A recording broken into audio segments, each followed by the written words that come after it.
besties! Happy Tuesday! You know what that means? It's time for a quick tip. Don't you just hate breaking a nail and then having to completely remove it? I know I do. So today I'm going to show you how you can fix that broken nail just using dip powder. Let's get started. Okay, so here's my client's chipped nail.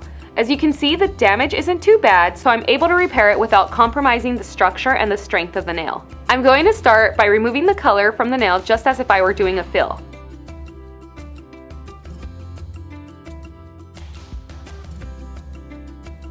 Now I'm going to grab my sanding band to smooth out the surface of the nail and dehydrate it by applying Bond to a little bit of the natural nail that is exposed right here. I'm going to use a nail form as a guide, then I'm going to apply the base right where the chip is and sprinkle on a little bit of natural dip powder.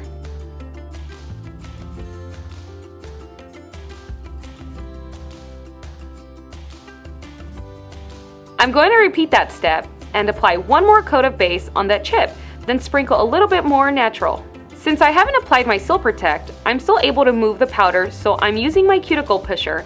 I'm going to sculpt that wet product into place. Once I'm happy with the placement and the way it looks, I'm ready to activate it with Seal Protect. I'm applying it liberally on the nail to ensure it sets properly. When it's dry, we're ready to get this little guy back into shape. From here on, I can just continue with a normal dip application, beginning with applying base a hairline away from the cuticle and dipping into my desired color. I'll continue by applying base to the entire nail and dipping into my color once more. Now I'll apply base and encapsulate in clear powder.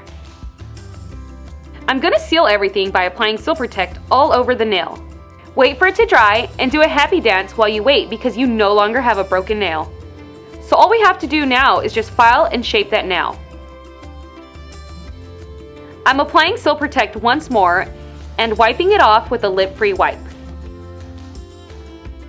And now I'll apply top coat once, let it dry, and apply a final time. That's it! I'll just finish off this new mani with Nourish Oil for healthy cuticles and I'm done. There you have it, besties. This nail looks good as new. Thanks for joining me today. I hope you found this video helpful. If so, give us a thumbs up. And if you like our videos, subscribe to our channel. Hit that bell to be notified when we post another quick tip just like this one. Also, let me know what video you want to see next. Make sure you leave a comment down below. That way I can keep an eye out. See you next time. Bye, bestie!